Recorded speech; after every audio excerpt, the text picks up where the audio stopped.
Hello and welcome back to the Kubota B2100 compact tractor restoration. In this video we're going to be removing parts, we're going to be sanding down, priming and painting. So we start off by painting the rear of the tractor. This is the chassis and the transmission and obviously the differential as well. This is going to be quite a long process. Sanding everything down, priming it all and painting it. That is why it's been so long between the previous video and this one. In case you're wondering, the paint I'm using is a Kubota paint.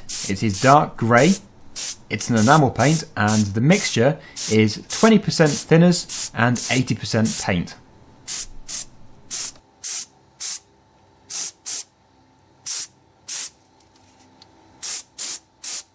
As I explained in the previous episode, the reason why I'm having to rush the priming part is because as soon as it's sanded down, due to the time of the year, it rusts again.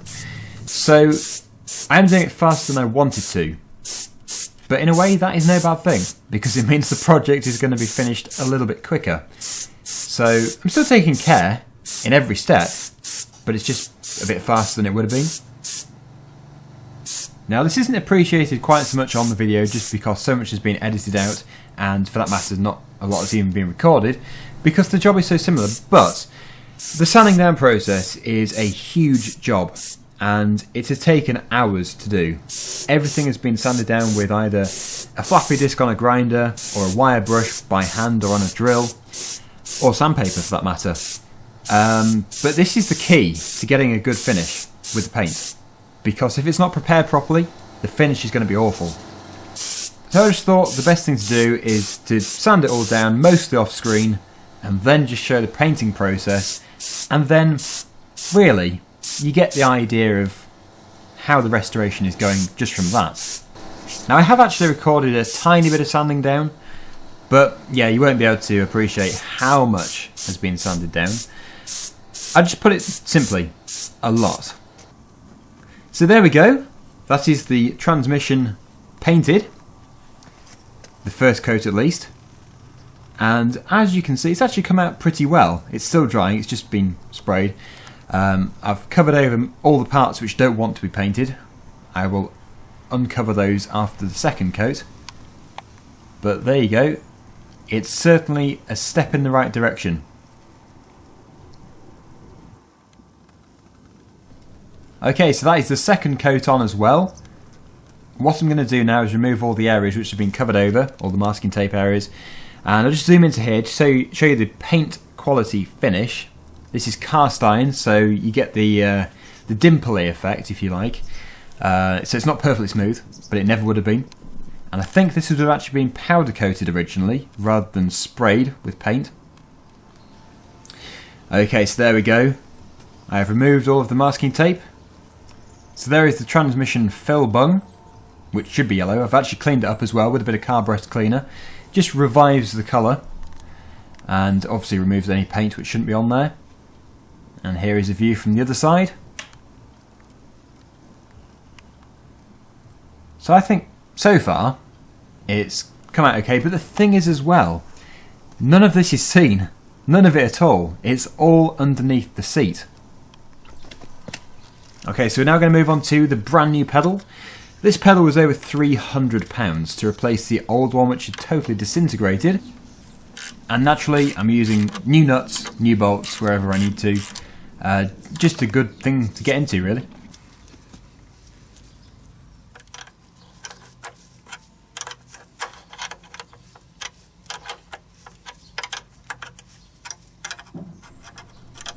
And what I'm bolting on here is the rod which actually controls the drive. It goes directly to the transmission, so forward and reverse.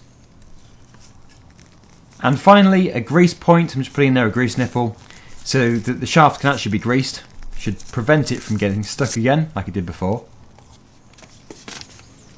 The next job is to remove the cab frame. There's one of these on both sides.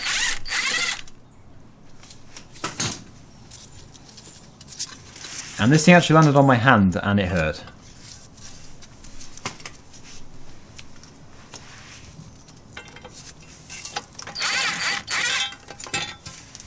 Ow. Next I'm just going to prime a few bits. The reason why this seems all out of order is because it's a number of different days and I've just put all the videos together to make one compilation. So yeah, there's lots of jumping jobs going on here. The next big job is to paint the chassis and the front axle and the front hubs. So what I'm going to use is a flappy disc and also a wire brush attached to the grinder to get rid of all of this rust and flaking paint, which should leave a very nice finish for the painting.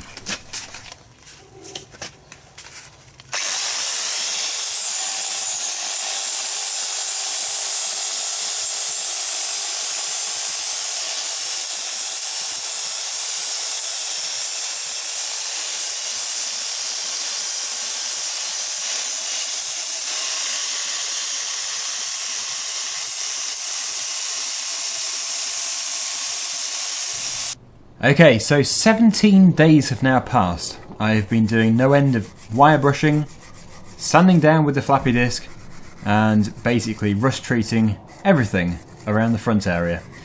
This is, thankfully, the final time it needs to be wire brushed. This is the second coat of Rust Eater, which I'm now taking off. Then I can prime it, and finally I'll be able to paint it with the fantastic dark grey enamel paint, which I'm really looking forward to seeing. The finish is obviously the most important bit about the painting process. If it doesn't look good, then, well, you've kind of failed. So I'm hoping it's going to look good.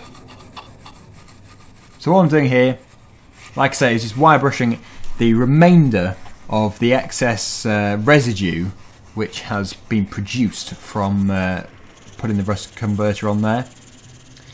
And then, yeah, it would just be a case of priming and then painting.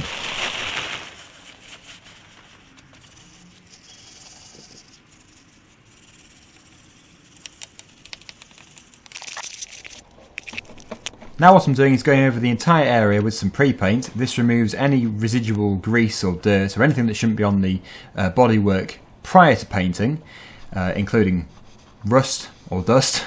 And yeah, it gives you peace of mind that the paint is going to stick correctly and it'll be free of any lumps or anomalies.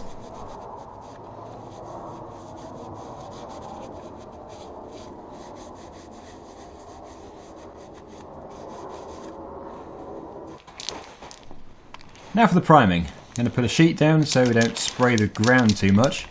And this is aerosol primer, but it's still a very nice primer. Very good, and the paint sticks well to it, the primer sticks well to the metal, but it does take a number of coats. The first coat is very thin, so I usually do about 3 or 4 coats of primer, and then a couple of coats of the top coat, which is the enamel.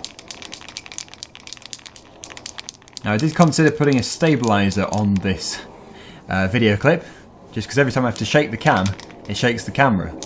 But I decided against it just because it makes the video quality much worse. So I think it's okay. So yeah, just got to do the whole chassis around the front, the whole axle, and both the hubs. And I think that is everything which is going to be done today.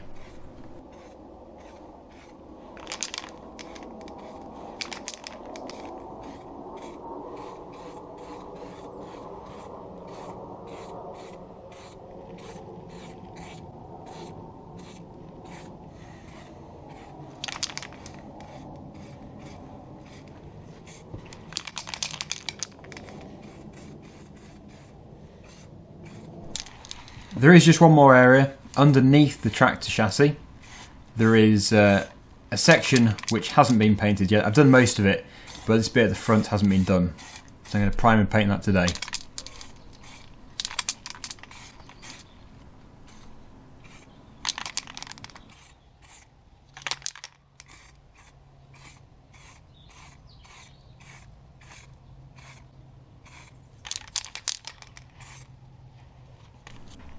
That is all the primer applied. About 4 coats there are on here. I'm going to leave it to dry for quite some time, and then I'm going to mix up the dark grey paint and we'll hopefully get it sprayed today.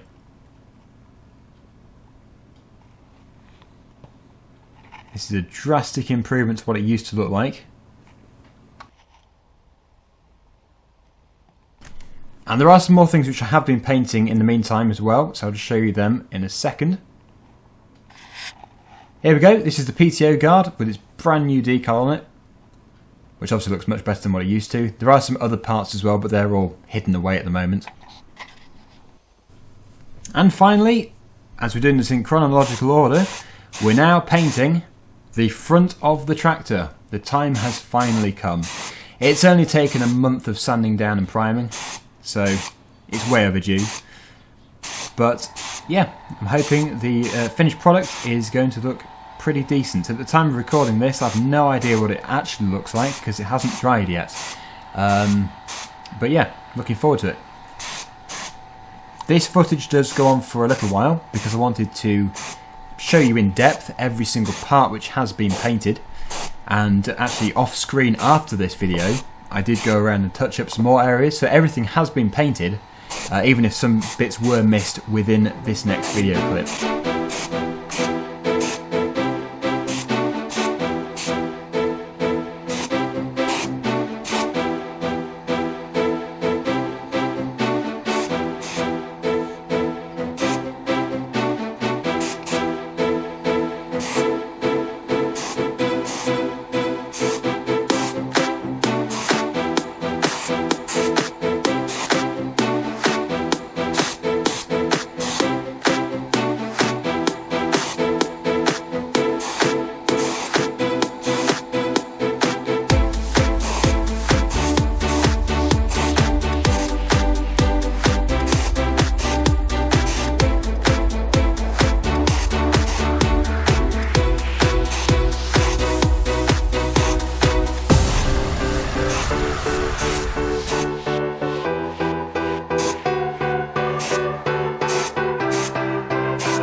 So there we go, that is most of the painting completed. Yeah, it's quite a long video clip of the actual painting, but I thought I would leave it in there. So yes, it means that the front axle painting is almost finished. Basically, just got to touch up, like I say, a few bits, and then I'll show you the overview of what it looks like at the end. Finally, this part is finished, and it's had a lot of hours put into it. So I'm quite impressed by it. It stays just as shiny because it's an enamel paint, so it keeps its shine. And yeah, that is this part of the restoration completed. Hopefully you've enjoyed it. Thank you very much for watching. The next part will be probably quite some time, just because it's so slow. But until then, thank you for watching, and hope to see you again very soon. Bye for now.